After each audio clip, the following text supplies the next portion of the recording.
Nós voltamos a apresentar direto do De plenário. volta com Direto do À esquerda da Plenário, tela, com as Carlos imagens Eduardo dos Cunha, ministros, apresentador. retornando para a segunda parte À da sua sessão frente, plenária telão. da tarde desta quinta-feira.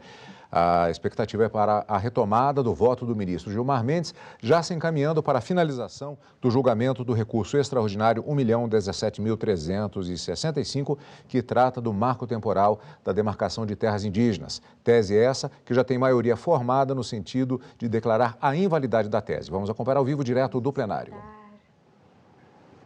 Declaro reaberta a sessão e dando continuidade ao No julgamento centro do da recurso imagem, retoma a sessão a extraordinário excelentíssima senhora ministra Rosa Weber, presidente do Supremo Tribunal Federal. 1.017.365, oriundo de Santa Catarina, sob a relatoria do ministro Luiz Edson Fachin. Eu devolvo a palavra ao eminente decano dessa corte, ministro Gilmar Mendes, para a continuidade do voto. Presidente, então eu retomo e permito, então, Na pauta, recurso destacar um extraordinário aspecto número que me parece relevante, 1.017.365, FUNAI contra o Instituto do Meio Ambiente. que talvez nos fundamentos ou nas teses seja Para o voto, excelentíssimo senhor ministro Gilmar Mendes, ministro do STF. adequado.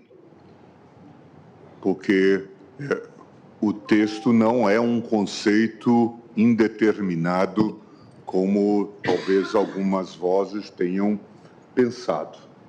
É o que diz o parágrafo 1º.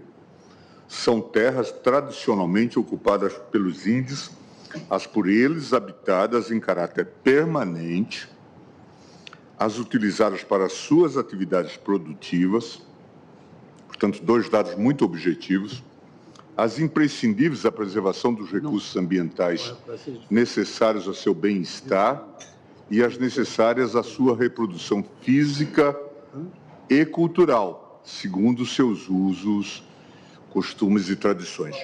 Por isso que o Jobim, naquele seu logicismo, falou em 4 círculos e, inclusive, chamou a atenção para que houvesse uma contemplação dessa objetividade. Não são todas as terras, não são as terras, e aí é uma questão que eu tenho visto pouco discutida, não tenho visto muito debate sobre isto, mas que nessa questão de ordem chama a atenção. Como identificar essas terras, considerando esses 4 pressupostos definidos no texto constitucional. E que são dados que a experiência indica que são passíveis de Quem vota é o excelentíssimo senhor ministro Gilmar Mendes, ministro decano da Corte. Objetivamente. E, obviamente, no contexto atual, inclusive do decreto em vigor, depende-se fundamentalmente de quem? O ministro fala segurando com a mão direita um copo long drink com água. Do perito, do antropólogo. E, no momento, do antropólogo designado Pausa, fala e bebe água. pela FUNAI. E aí, talvez, nós tenhamos um debate necessário sobre normas de organização e procedimento. Não se trata Na imagem, o ministro segura um livro, capa de cor preta. entender que o problema, como eu disse, se resume O plenário do STF analisa o marco temporal sobre o direito de posse de áreas de tradicional ocupação indígena. É o recurso extraordinário número 1.017.365. FUNAI contra o Isto é um Instituto do critério Meio Ambiente. objetivo naquele contexto básico. E é uma mentira inocente em relação ao marco temporal. Ou talvez 2. Uma era de que ele chancelava as eventuais barbáries contra índios, contra os indígenas,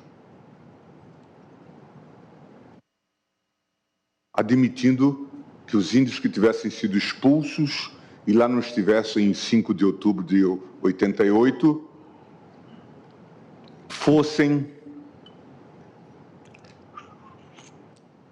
não fossem considerados. Ao contrário, aqui se previu expressamente essa possibilidade. Se tivesse havido fraude, ou se tiver havido fraude, o marco temporal contemplava. Agora, esquece-se de um dado que é relevante e que é preciso ser colocado, presidente. É que a discussão se deu no contexto da Raposa Serra do Sol, daquela demarcação que nós acompanhamos. Na pauta, recurso extraordinário número 1.017.365, FUNAI contra o Instituto do Meio Ambiente. Para o voto, excelentíssimo senhor ministro Gilmar Mendes, ministro do STF. Demarcação em caráter integral, amplo. Aqui nós estamos falando de 1.700.000 hectares. Para alguma coisa como, não sei se muito mais do que 1.000 índios, talvez menos. E este caso já está resolvido, mas a pergunta básica vem no 231, parágrafo 1º. São terras tradicionalmente ocupadas pelos índios, por eles habitadas em caráter permanente, as utilizadas para suas atividades produtivas, as imprescindíveis para a preservação dos recursos ambientais, necessárias a seu bem-estar e as necessárias à sua reprodução física, cultural, segundo os seus usos, costumes e tradições. Eu não tenho visto, então, está se passando ao rodo azul sobre esse elemento da necessariedade. De que se trata? Qual é, de fato, o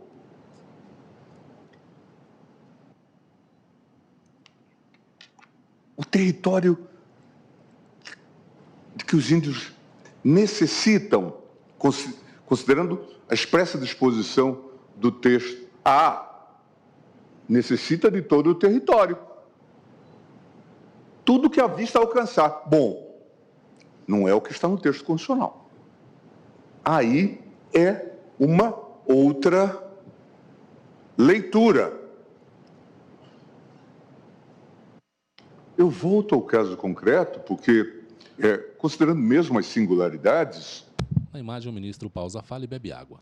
A expansão... Quem vota no plenário físico do Supremo Tribunal Federal é o excelentíssimo senhor ministro Gilmar Mendes. O ministro pausa a fala e bebe algo em xícara branca. Os índios é que ocuparam as áreas adjacentes. Eles já estavam em áreas demarcadas, que também está tendo a sua ampliação contestada. Mas eles ocuparam, e por isso a ação possessória. É esse o dado. E aí, então, a discussão. E se eles decidirem ampliar essa área e depois ampliar essa área dentro desse processo? Qual é o limite? Vossa Excelência, me permite? Por favor.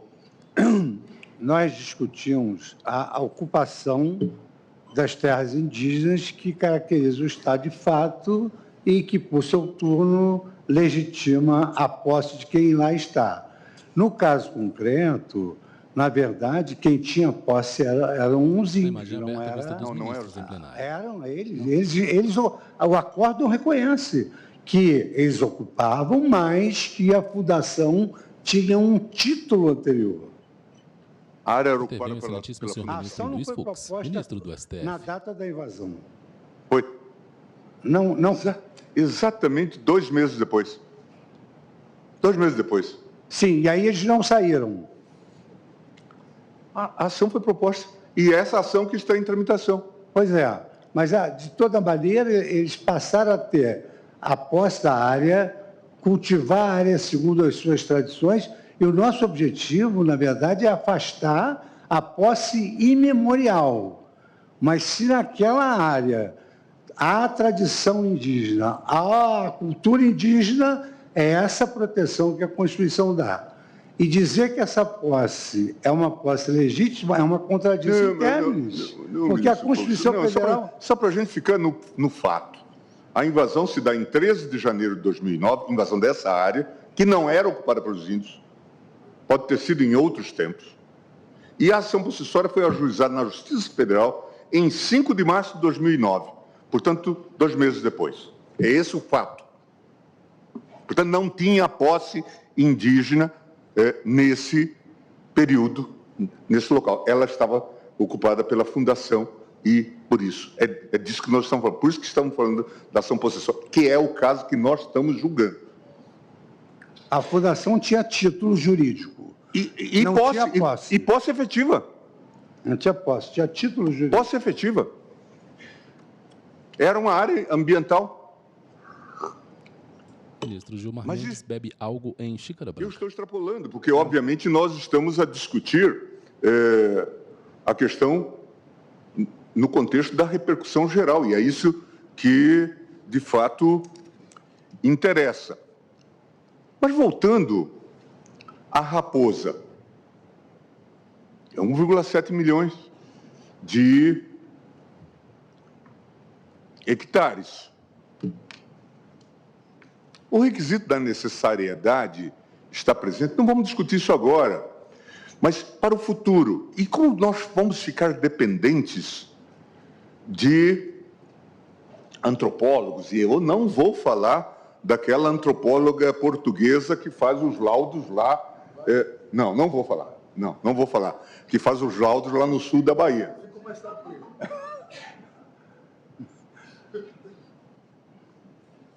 Mas é óbvio que essa tarefa precisa ser feita com critérios. E os critérios estão aqui, na Constituição.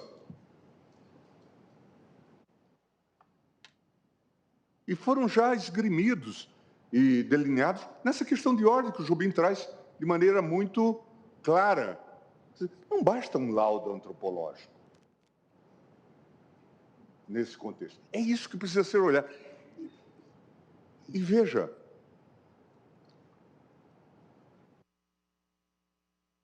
eu sou insuspeito de desamor por essa causa. Mas é preciso que nós sejamos razoáveis nessa harmonização. Eu até sei, até acho, com uma certa dose de experiência política, eu também, se fosse diretor de ONG... Plenário do STF analisa marco temporal sobre o direito de posse de áreas da tradicional ocupação indígena. Recurso extraordinário número 1.017.365. FUNAI contra o Instituto do Meio Ambiente. Não é esse o nosso ethos. Nós queremos que o país siga e se desenvolva. E que todos sejam abrigados. Eu, quando vejo o debate, e aqui tem gente que conviveu comigo nesse período, vejo o Paulo aqui, nesse debate na Procuradoria. Quando eu vejo esse debate, eu fico assim a pensar, ministra Rosa, será que a gente deve dar tratos a teorias conspiratórias e a imaginar que a gente quer que os índios, independentemente das posições em que eles estejam, em termos culturais, eles sobrevivam de maneira miserável? É esse o objetivo? Para que a gente os tenha sob tutela? Não pode ser isso. Tem algo de errado aí nesse approach. Ontem o ministro Toffoli tocou nessa temática da exploração das riquezas. E, dependendo da forma de condução, poderia permitir a autonomia financeira de todos esses grupos, sem maiores dificuldades. Não obstante, há um posicionamento contrário, inclusive com muito lobby de instituições estrangeiras. Eu fico olhando e fico vendo. Nós tivemos um debate aqui, não faz muito tempo, sobre a questão do fundo ambiental, aquele financiado pela Noruega. Todo mundo sabe hoje que a Noruega é rica porque explora petróleo no Mar do Norte. Se fosse no nosso caso, talvez nós estivéssemos proibidos. Não poderíamos estar explorando petróleo, porque, de alguma forma, podemos afetar o meio ambiente. Este norte todo do Brasil tem imensas dificuldades, pobreza imensa. Tudo que se publica sobre a população ribeirinha. E aí se pensa, vamos fazer uma exploração que talvez já voltada para o êxito, nessa distante foz do Amazônia, que pode libertar estados como o Amazonas ou o Amapá, e se diz, não, mas isso é um perigo. Ontem se falou do potássio, que se tornou ouro nesse momento da guerra. E se diz também não pode. E a demarcação próxima da área indígena vai envolver essas minas de potássio de Audácia. Alguma coisa a gente precisa saber sobre isso. E entender. Será que é de fato só imaginação? Ou há algo de utilização indevida dessas comunidades? Afins que eles mesmos não sabem. Isso precisa ser dito. E precisa ser dito por quem, obviamente, vai tomar café de manhã e à noite vai tomar seu vinho e a vida continua. Não vai disputar concurso de Miss Simpatia.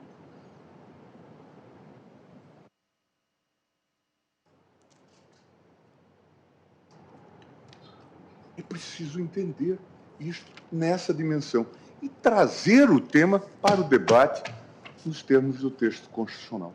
Não tenho dificuldade, como eu disse anteriormente, de aceitar a tese eventual da superação do marco temporal. Na linha trazida, especialmente no voto do ministro Alexandre. Entendido que quem for possuidor ou proprietário de boa-fé receberá a devida indenização, sendo que isso é um critério para todos os fins. Mas continua a entender que, juridicamente, o que está no texto constitucional não dá liberdade para chegarem ao seu apartamento lá em Curitiba, ministro Fachin. Se uma antropóloga decidir que é assim. Porque o texto exige, tem critérios jurídicos. É preciso que se faça essa leitura. E é claro, o conceito que Jobim desenvolve dos 4 círculos nos dá baliza para isso. É importante que nós, então, possamos entender, sob pena de perdermos todos os parâmetros. Nós perdemos todos os parâmetros. Então, presidente, talvez não aconteça, não é tão igual, né? Diante da votação muito multifacetada que se fez com tantas teses, eu vou também acompanhar o voto, inicialmente, do ministro Alexandre de Moraes, no sentido desse provimento parcial para devolver a questão ao tribunal e esperar que nós discutamos as teses, até adiro a discussão trazida pelo ministro Alexandre sobre o debate, até porque me parece relevante, o debate sobre a exploração de terras, das terras indígenas. É claro que há de se fazer dentro de contextos gerais, mas me desperta muita curiosidade o fato de, até hoje, quem vota é o ministro Gilmar Mendes, ministro do STF. Na pauta, recurso extraordinário número que os libertaria os contra o Instituto do Meio Ambiente. Dessa dependência do próprio Estado e talvez dessas ONGs, eles próprios seriam tutores dos seus destinos. Na origem, os índios e não geraria essa suspicácia de que, de fato, não se pode explorar essas terras. Ministro, pausa, fale e bebe água. Por quê? Agora pausa, fale e toma água. Poderia haver dano ao meio ambiente. Nós estamos cansados de ver mundo afora que se faz exploração de riquezas sem danos ou com contenção de danos ao meio ambiente. A mim me parece que há uma concepção segundo a qual os índios ficam com direito a bastante terra. É o direito também de viverem empobrecidos nesse país rico. Mas esta é a opção deles? Ou é a opção desses que se arvoraram em tutores?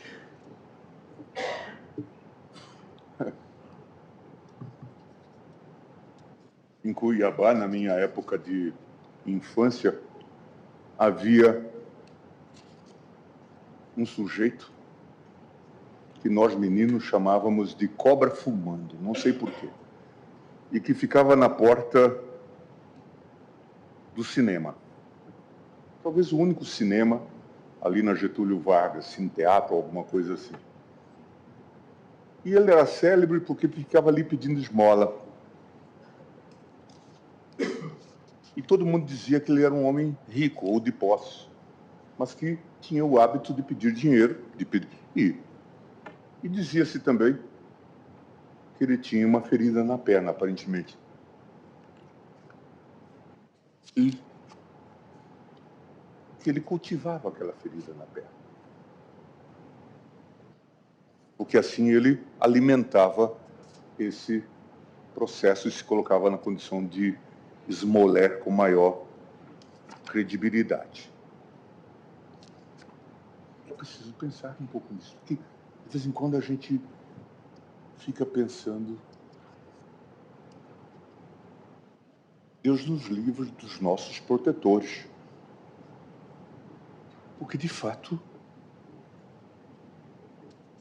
parece que eles cultivam essas doenças. De modo que me parece fundamental que nós discutamos, e eu acho que, independentemente do resultado desse julgamento, presidente, independentemente do resultado desse julgamento, nós conseguimos furar essa bolsa.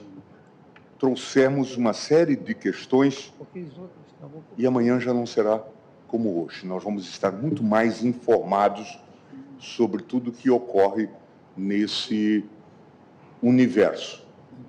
E não vamos estar embaídos numa concepção protecionista naif,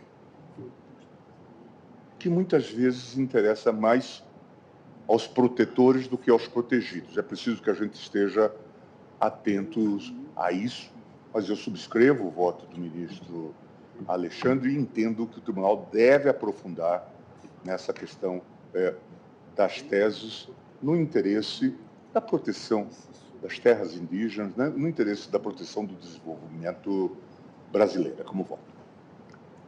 Agradeço ao ministro Gilmar. Ministra Rosa Weber, presidente do Supremo Tribunal Federal. Gilmar, um pequeno aspecto que, se Vossa Excelência puder esclarecer. Eu havia compreendido que o ministro Alexandre, ao apreciar o recurso extraordinário, dava provimento ao recurso, acompanhando o relator. E o provimento do eminente relator é no sentido de julgar improcedentes os pedidos deduzidos. Quem trouxe a devolução dos autos à origem, assim, num primeiro momento, sujeito a debate, foi o ministro Dias Toffoli. Foi só o ministro Dias Toffoli. E o ministro Dias Toffoli até pediu que eu sequer registrasse esse... Mas Vossa Excelência acompanha, então, o ministro Dias Toffoli. Certo. Ficou abandonado, ministro Alexandre. Mas a tese é minha, não é? Senão, nunca mais ouço a história da portuguesa. Do lado direito da mesa, apenas o ministro Alexandre de Moraes e o ministro Gilmar Mendes. Certo. Cabe-me votar, mas esse tema já está, né, a rigor, extremamente bem enfrentado nos votos de todos os eminentes ministros. Com a palavra para o voto, a excelentíssima senhora ministra Rosa Weber, presidente do Supremo Tribunal Federal. Refletindo posições, às vezes com pequenas nuances, mas numa linha do provimento, todas, com exceção do eminente ministro. Na pauta, os ministros debruçados no processo recurso extraordinário número 1.017.365. Essas pequenas nuances forma a maioria para rejeitar o marco temporal para a demarcação de terras indígenas. Não digo maiores dissonâncias, mas as dissonâncias que ocorreram dizem com as teses que foram apresentadas. O tema é de uma enorme sensibilidade. Eu, a rigor, não vou fazer leitura integral de voto, farei apenas algumas reflexões, porque, inclusive, queremos que o debate da tese se faça já com a nossa composição completa na próxima semana. Temos também uma CO que versa sobre uma mesma realidade, onde também já começou o julgamento e houve pedido de vista do ministro Gilmar Mendes. Então, ou fixamos a tese integral aqui, ou, eventualmente, a tese apenas sobre o marco temporal neste processo, mas isso deixo para que enfrentemos na próxima quarta-feira. Eu, no meu voto, ministro Fachin, eu tenho eu encontrei uma preliminar de não conhecimento do recurso extraordinário que foi arguida em contrarrazões ao argumento da necessidade de revolvimento de fatos e provas. Essa preliminar foi arguida pelo Instituto do Meio Ambiente de Santa Catarina, o IMA, que é a nova denominação do Fátima. Eu entendo que Vossa Excelência enfrentou, nós só não fizemos o registro no... Eu creio até, senhora presidente, se Vossa Excelência me permitir, que isso foi repisado na sustentação oral em algum momento, e eu afastei a preliminar. De qualquer sorte, isso se projeta para o dispositivo da finalidade do provimento, porque se entendermos que julgar aqui, desde logo, a ação possessória implicaria em revolvimento de fatos, o provimento do recurso seria para remeter ao tribunal reapreciar a matéria. Se entendermos que não há, porque há uma portaria que declara a área como indígena, que, portanto, é possível o julgamento desde logo, na repercussão do provimento, o afastamento dessa preliminar permite, desde logo, que se repute improcedente a reintegração. Portanto, Vossa Excelência feriu um ponto importante de uma preliminar afastada. Eu estou acompanhando Vossa Excelência na rejeição. Não há necessidade de data máxima VN. Aliás, não vi qualquer dos ministros, é só porque, como no meu voto, eu faço esse enfrentamento, até fui conferir, seguramente, o que tínhamos na certidão de julgamento, onde nada constava com relação à preliminar. Mas eu também acompanho Vossa Excelência no sentido da rejeição dessa preliminar, entendendo que não há necessidade de envolvimento de fatos e provas. E aí, na linha do que já foi tantas vezes repisado aqui, eu volto ao artigo 231, caput, da nossa Constituição da República, que reconhece aos povos indígenas sua organização social, costumes, línguas, crenças e tradições, bem como os direitos originários sobre as terras que tradicionalmente ocupam, competindo à União, está lá no texto constitucional, demarcá-las e proteger e fazer respeitar todos os seus bens, os bens dos povos indígenas. Sigo dizendo que a Constituição de 1988, que é a nossa Constituição cidadã, reconhece o especial relacionamento sociocultural com a terra. Na imagem ao centro da tela, quem vota é a excelentíssima senhora ministra, presidente do Supremo Tribunal Federal. E que essas terras tradicionalmente ocupadas pelos povos indígenas, como há pouco muito bem destacou o nosso eminente ministro Gilmar Mendes, elas são qualificadas na dicção do artigo 231, mas agora no seu parágrafo 1º, como as terras habitadas pelos indígenas em caráter permanente, as utilizadas para suas atividades produtivas, as imprescindíveis à preservação dos recursos ambientais necessários ao seu bem-estar e as necessárias à sua reprodução física e cultural, segundo seus usos, costumes e tradições.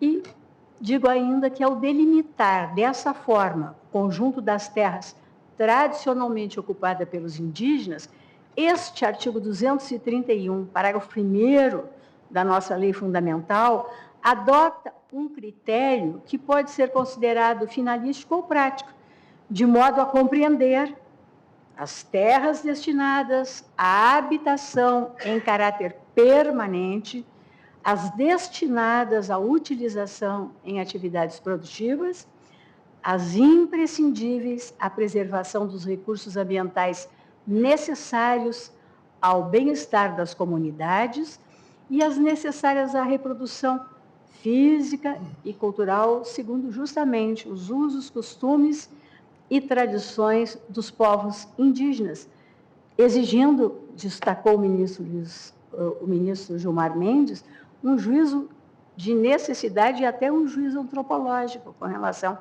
esse aspecto. E o ministro Gilmar também lembrou com a total adequação os círculos concêntricos, a que alude o nosso ministro de sempre, Nelson Jobim, sempre com essa relação de pertinência entre o círculo posterior, exigindo uma resposta positiva ao juízo anterior, né?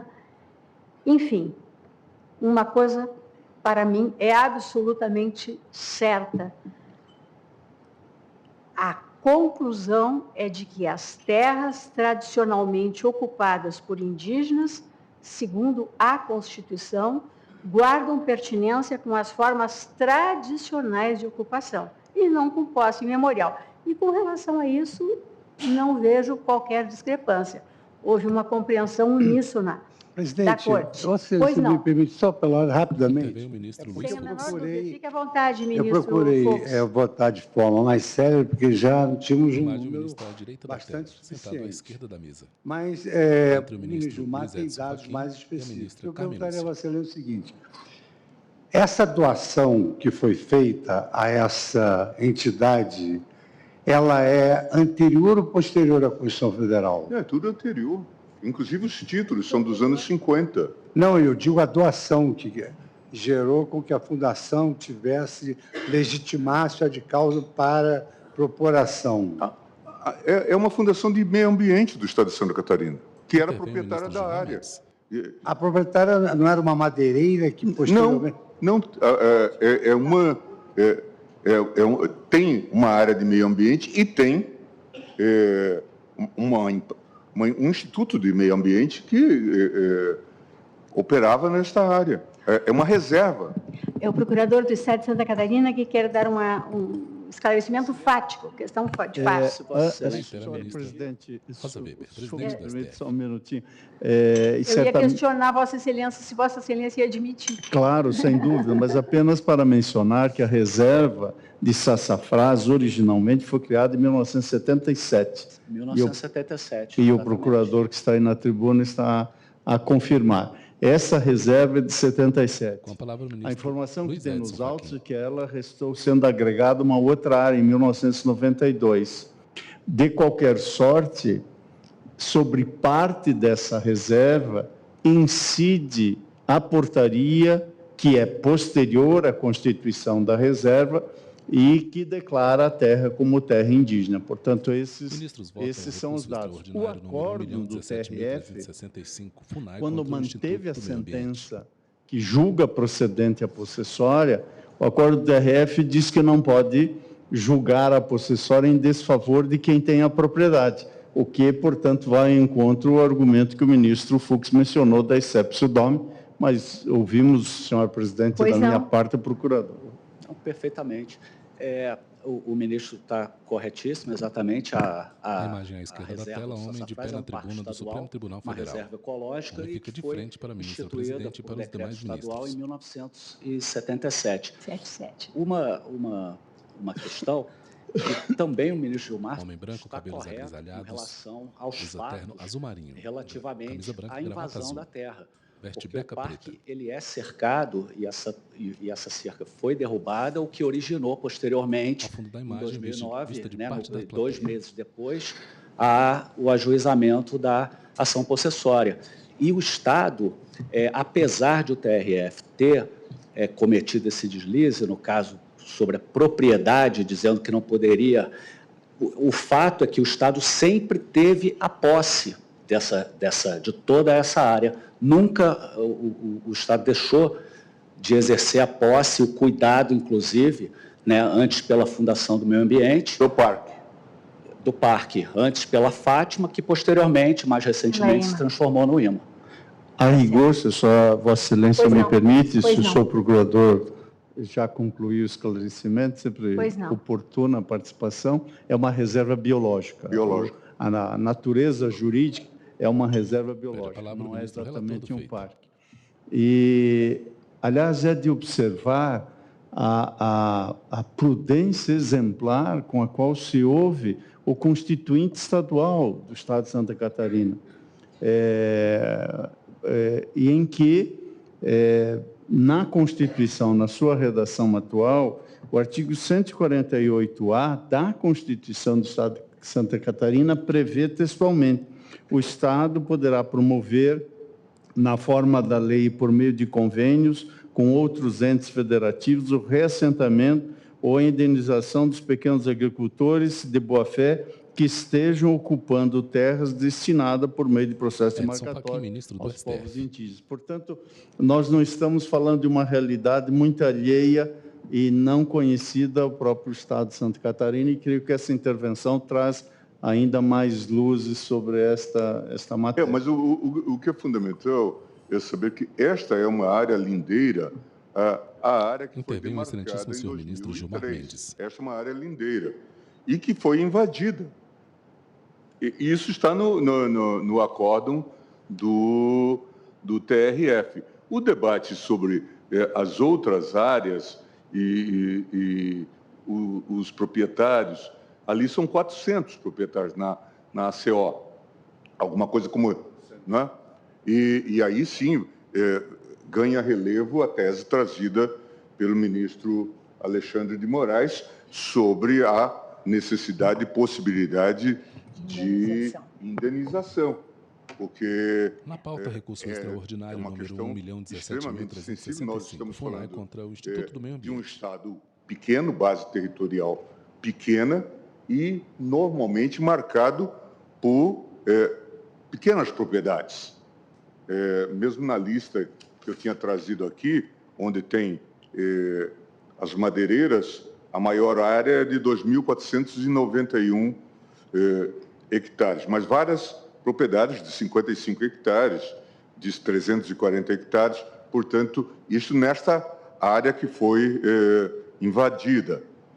Mas, no contexto mais amplo, onde estão as propriedades em grande número e que estão cobertas pela portaria de 2003, aí sim nós temos que fazer esse encaminhamento e resolver essa questão. Na verdade, se me permite, ministro Gilmar, tudo isso diz muito mais com a ACO do que com o recurso extraordinário, porque aqui, tanto é que quando eu fui procurada pelo governador de Santa Catarina, né, inclusive convidei os povos indígenas para que nós sentássemos à mesa da ministra Rosa Weber, presidente do STF. O ministro Fachin também, né, oportunizou esse debate. Havia um interesse, sim, em solucionar o caso concreto. O que impediu foi justamente a questão do marco temporal, porque senão haveria condições, sim, de nós, tenho certeza, até porque como o ministro Fachin acabou de lembrar, a Constituição de Santa Catarina, que abrindo brecha para que, né, se solucione o caso concreto. De qualquer maneira, ali o entrave à conciliação foi a questão do marco temporal, que é o que nós estamos basicamente aqui debatendo. Alguns até dizem que a marcação do julgamento é que foi o entrave para a conciliação, porque, de fato, havia esse ânimo, tanto de parte do governo do Estado, cheguei a receber o governador Jorginho Melo, como também o advogado-geral da União, doutor Messias, também se engajou nesta perspectiva. Porque, de fato, o Brasil real aqui se encontra. De um lado, pequenos agricultores e, de outro, indígenas que vindicam áreas tentando ter o seu espaço vital. Então, é essa discussão que precisa ser arbitrada e é o que nós estamos tentando fazer aqui. Presidente, permita só uma complementação, porque às vezes se tem a falsa ideia que em todos os casos são garimpeiros que invadiram, ou são grandes latifundiários que invadiram.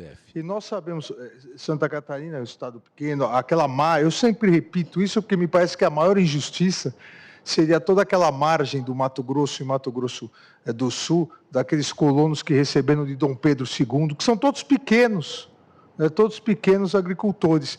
Então, a necessidade realmente para consertar uma injustiça e uma inconstitucionalidade, que é o não respeito ao direito dos indígenas, nós também não podemos perpetuar uma outra injustiça muito grande. E acho que é possível, a partir dos debates aqui conduzidos por Vossa Excelência, nós chegarmos a uma solução.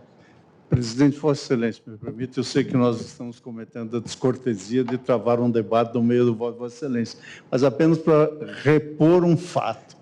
A audiência pública que eu realizei na ACO, com a presença dos indígenas e dos agricultores, do Instituto do Meio Ambiente, do Estado de Santa Catarina, de representantes da FUNAI, do INCRE, da AGU, nós cogitamos expressamente a possibilidade de uma composição sobre direitos disponíveis e determinei a intimação desses órgãos. E, à época, não houve interesse. Marcado o julgamento, nasceu o interesse e, aliás, deve ser saudado. O interesse que há, e creio ser muito legítimo, por parte do governo do Estado, por parte da AGU, devem ser saudados e, quem sabe, poderão eventualmente prosseguir após esse julgamento. Era só isso que eu gostaria de salientar, presidente. Prossigo eu no meu voto, dizendo que, tal como redigido, o parágrafo 1º do artigo 231 da Constituição, de modo algum, a meu sentir, pretendeu identificar as terras tradicionalmente Para o voto, a excelentíssima senhora ministra Rosa Weber, presidente do Supremo Tribunal Federal. A partir de definição conceitual. A técnica empregada, ao contrário, na minha visão, é a do raciocínio indutivo, levada a efeito mediante a enumeração de suas finalidades. O conteúdo do dispositivo denota, não obstante, que o alcance do vocábulo ocupação aqui, sem dúvida, transcende a tipificação conceitual da posse civil, ponto sobre o qual também não vi qualquer divergência nos votos dos colegas. Mas digo que evidencia também não se esgotar a posse tradicional na posse atual, tampouco se resumir à posse física.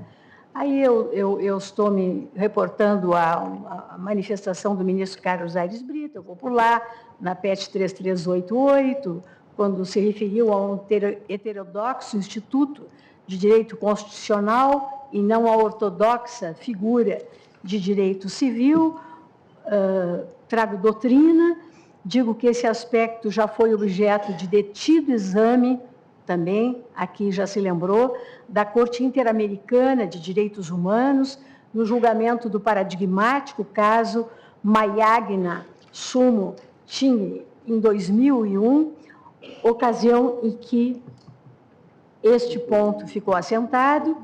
Continuo dizendo, também na linha do que aqui já foi defendido, que os direitos dos povos indígenas, as terras por eles tradicionalmente ocupadas, traduzem, sobretudo e principalmente, direitos fundamentais.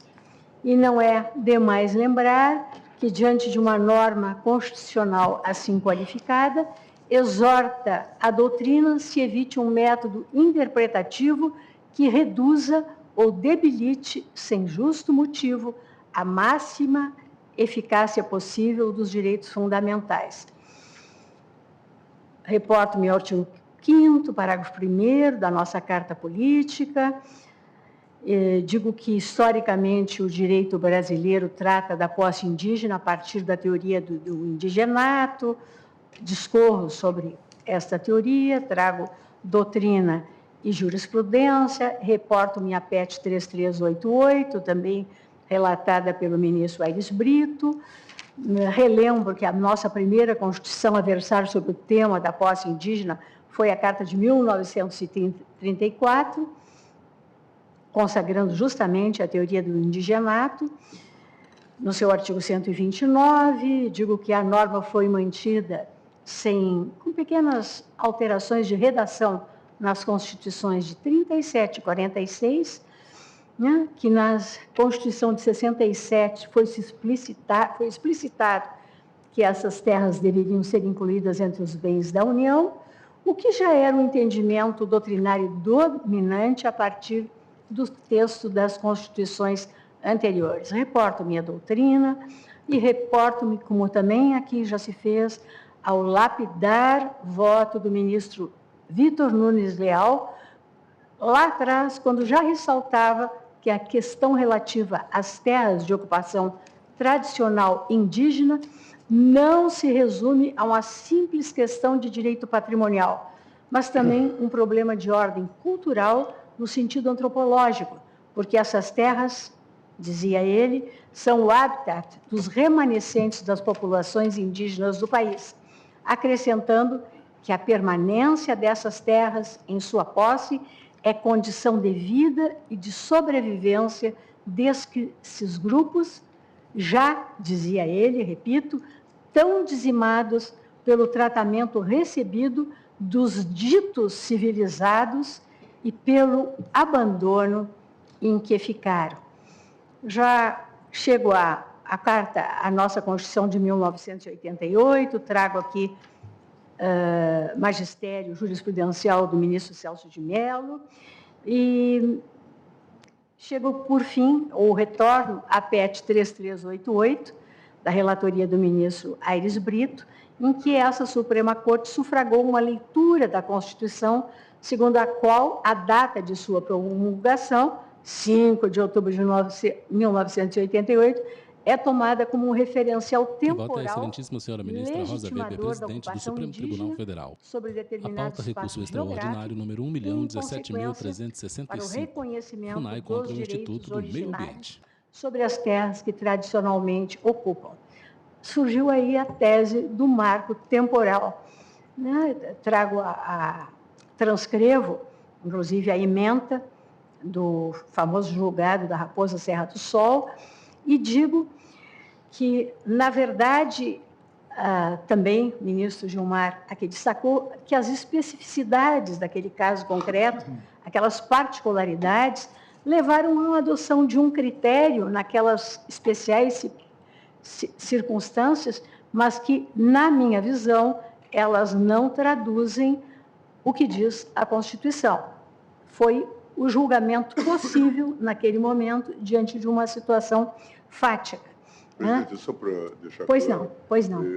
Que, de fato, talvez um vetor, além de toda todas as circunstâncias que marcavam o caso, que havia impulsos, inclusive, de eventualmente fragmentar a demarcação. O próprio governo tinha visões diferentes, dependendo das lideranças do Ministério da Justiça, a propósito da dimensão ampla ou insular. Reitera o excelentíssimo senhor ministro Gilmar Mendes, o ministro decano da Corte. Tenha preponderado, e é um vetor importante, é que o texto, no seu primeiro círculo, fala que são terras tradicionalmente ocupadas pelos índios e por eles habitadas em caráter permanente. Habitadas em caráter permanente quando? Vinha essa pergunta. E, de fato, então se respondeu. Certamente, o marco é algo próximo da vigência da Constituição de 88. Mas a época também, já insisti nisso, levou-se em conta exatamente a desocupação violenta, ou virulenta, ou fraudulenta.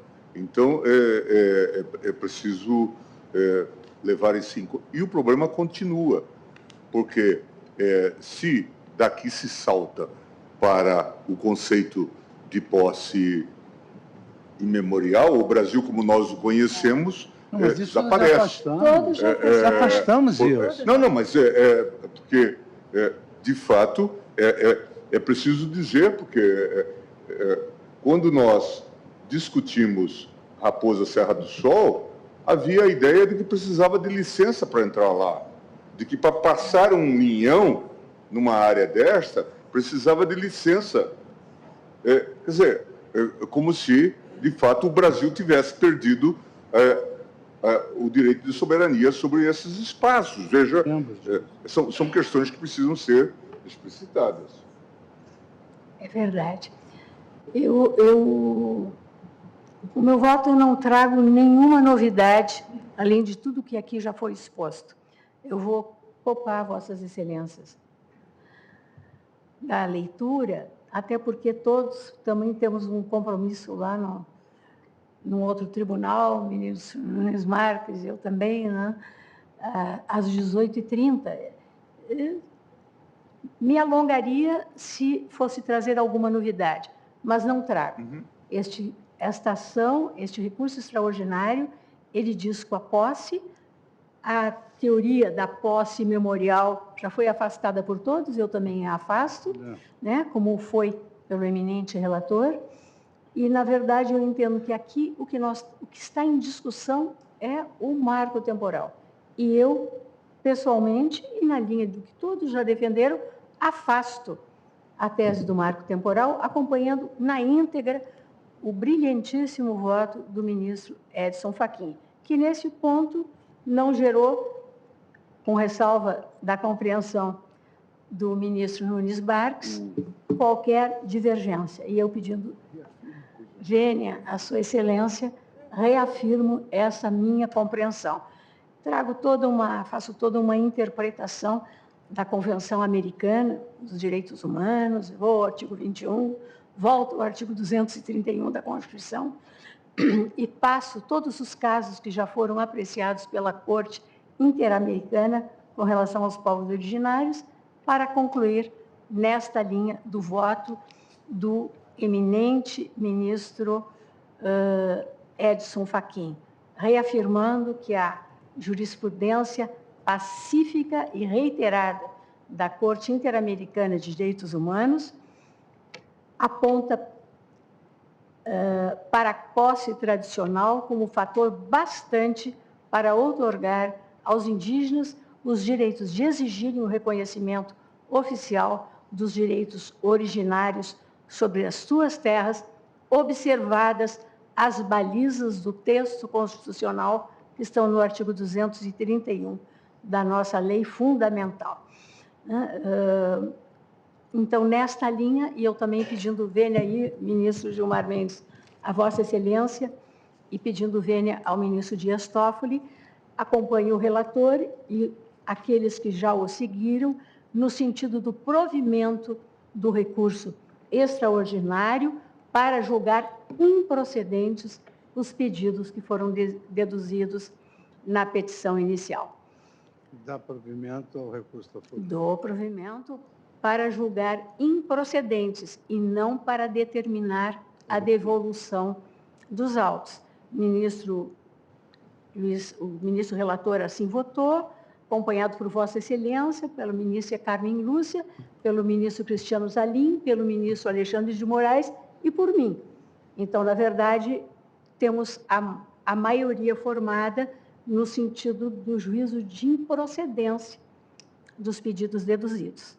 Se Vossa Excelência me permite, vou explicitar bem isso no voto quanto à consequência, porque o ministro Toffoli havia dito ontem sobre a extensão do provimento, então eu vou explicitar bem que é o provimento que julga improcedente a possessória. E pelo que eu entendi, quando eu fui fazer a proclamação do resultado provisório, o ministro Toffoli me disse, não registre essa parte em que eu devolvo os autos, porque poderei amadurecer, mas agora ele estava até pouquinho conosco, agora acho que no momento... Estava afônico.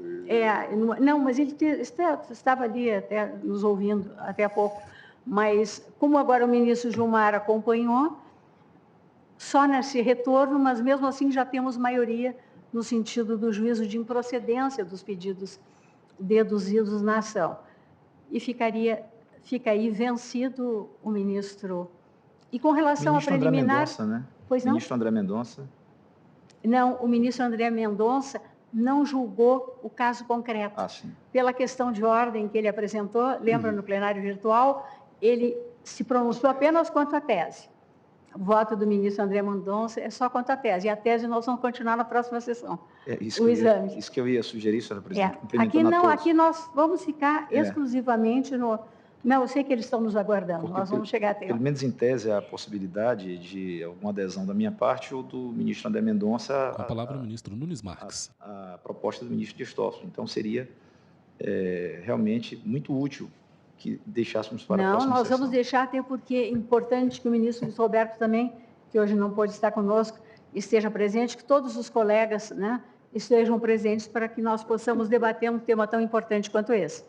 A grande novidade, presidente, que foi elaborado no voto do ministro Toffoli, foi trazido no voto do ministro Gilmar Alexandre de Mendes. Moraes, que é a questão da indenização, e que me parece que precisa ser devidamente colocada, e que foi contemplada, de alguma forma, no voto do ministro Zanin, no voto do ministro Toffoli, no meu voto. Até por um outro lado na tese, eu voto no ministro André também. Porque, na verdade, na CO, nós precisaríamos toda essa definição. Podemos já examinar a tese de maneira ampla no recurso extraordinário. Não há maior... E se for útil, senhora presidente e eminentes colegas, eu posso procurar sistematizar como relator e trazer essas questões, principiando com essa definição majoritária já tomada de rejeição do marco temporal, mas adentrando a essas questões. Porque a mim me parece, pelo menos, o móvel que me faz acompanhar a ideia da superação do marco temporal é exatamente a possibilidade de indenização. É isso. Que foi o que garante, que muitas vezes tanto gerou em nós assim, quase uma perplexidade, justamente por vermos, de um lado, os povos indígenas e, de outro lado, aqueles agricultores que estiveram conosco, inclusive, em audiência aqui no tribunal, proprietários ali, titulares de umas pequenas terras e precisando e adquiridas de boa-fé. Sim. Na verdade, titularizadas de boa-fé. E muitas vezes assentados pelo Estado em operações fundiárias. Pela União também. Pela União. Ministro decano da Corte. Pela União e pelo Estado. Como já tinha ocorrido em Raposa. Isso, como já tinha ocorrido.